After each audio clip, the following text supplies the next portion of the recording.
So, in response to the question I post on the Instagram feed, what's the biggest challenge you're facing in your spiritual life at the moment? This person says, learning to trust myself after many colossal life mistakes. So I asked them to clarify that a bit, and they said, sure. Hi, John. The visions of Ireland on YouTube are extraordinarily beautiful. Thank you. I have the idea that if I was absolutely myself, then everything would flow. I'm not sure what you think about that notion, but I think the problem comes when I haven't been myself and made decisions based on something else, possibly others' expectations or something else, and then made colossal mistakes, misjudgments, almost like I thought too much about it, analyzed it, and tried to make the decision based on facts rather than the deeper part of me. And that's when it's gone pear-shaped. But those mistakes in the past set up a bit of a panic when I need to make a big decision now. And it gets to the point where I'm not sure if I'm being myself or not, if that makes sense. It does. It makes perfect sense. And it's the sort of thing that if you've lived at all,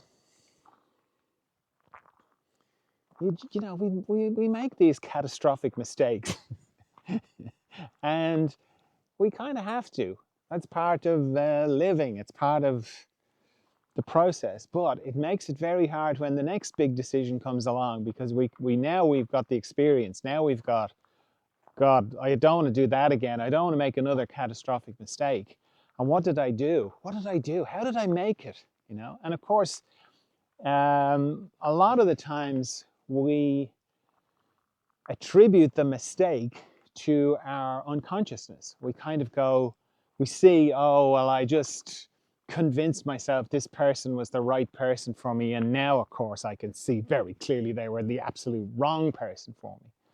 Or that job looked brilliant on paper, but once I got into it, I realized I just talked myself into it, So what that is about is our unconsciousness. We're sort of seeing our unconsciousness. And the thing is, we've all got a lot of unconsciousness. We're all kind of covered in it. So it's like, what do I do? How do I move forward in my life? How do I make decisions and not kind of, how do I know I'm being true and I'm not being just my unconsciousness? And as best I can figure it, you can't. there's no guarantee, because we all have unconsciousness and we're all in the process of turning it into consciousness. And I've talked about this kind of idea of the cafeteria of unconsciousness. I like to think of it. So we're up in heaven or wherever we are before we're here, and we all decide on we'll have a certain amount of unconsciousness, and we'll spend our whole lives processing it. And some people, the guy in front of you in the queue, in the cafeteria of unconsciousness, he says, oh, I'll have 5 kilos of unconsciousness, please. And he gets laden down with it, And you're going, gee, that looks like a lot. I don't know if I want to spend my whole life processing that much. I'll just have 2. I'll just have 2 kilos, please. And you get your 2 kilos. The person behind you goes, oh, I'll just have a half a kilo of unconsciousness. And if you bump into the people in life, the person who took the 5 kilos of unconsciousness, they're just very unconscious, they're covered in it. Maybe they've done criminal things, maybe they've done cruel things, terrible things. You've got your 2 kilos, so you're like processing that. And the person who is behind you, they're practically angelic, they've got nothing, they're radiant, because there's very little covering them. So you can't really second guess your unconsciousness, because you don't know how much you've got. All you can go on is you're still alive. And for as long as you're alive, you're still processing. You're still converting it. You're still refining it, because it seems like that's what everybody's doing.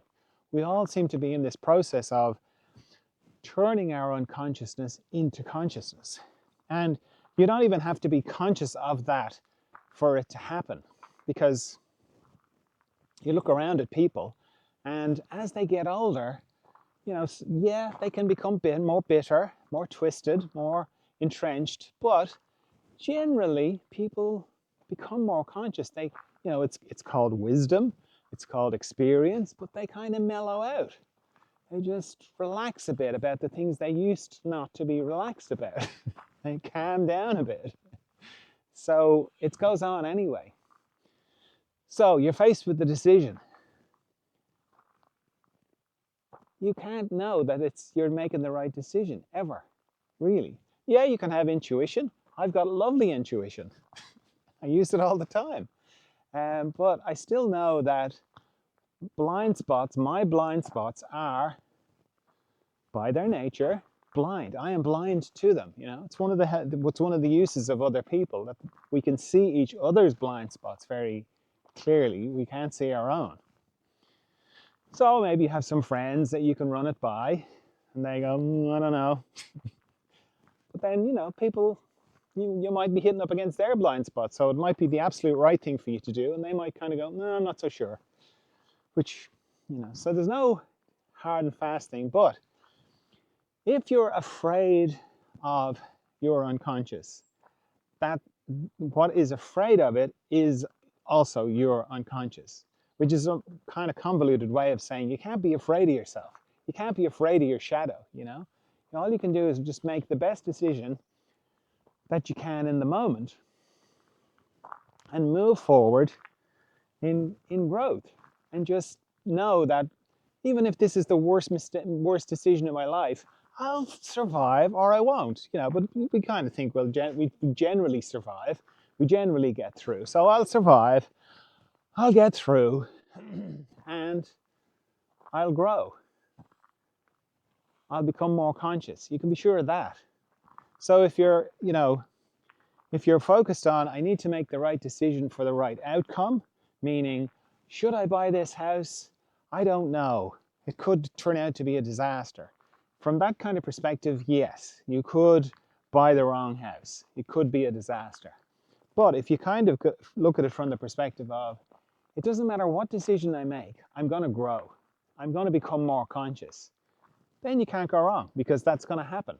So if you happen to buy a house and it turns out to be a money pit, or, you know, it falls into the sea, you'll still grow in consciousness as a result of that.